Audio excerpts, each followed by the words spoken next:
Now the next one, this one is just very, very versatile. So, you know, I can use this bait just about anywhere. You can use it around grass, docks, you know, just really anywhere, your flats, because a lot of fish like to push up this time of year on these flats and stuff. So being able to have a bait that can cover a lot of water, you can make long casts, kind of like during the winter when we're using swim baits and stuff, but that's going to be a rattle trap. Now, this is the Booyah Graffiti.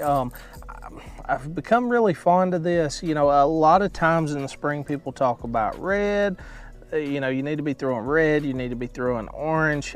I've never really paid a whole lot of attention to that. My personal opinion on the matter is, if the water's dirty, I want something loud. So something red, something very chartreuse, something like that that puts out a lot of contrast in the water where these fish can see it a little bit further away. You know, they're not gonna be able to see it across the lake, but they'll be able to see it, you know, a lot further than they would something like, per se, green pumpkin. But using this bait around flats and those areas in your creeks and in your little channel swings, and you know, when you're coming back in pockets and stuff where there's a ditch where it's super deep, so maybe you're cruising to the back or something and you start seeing a bunch of shad right in the middle.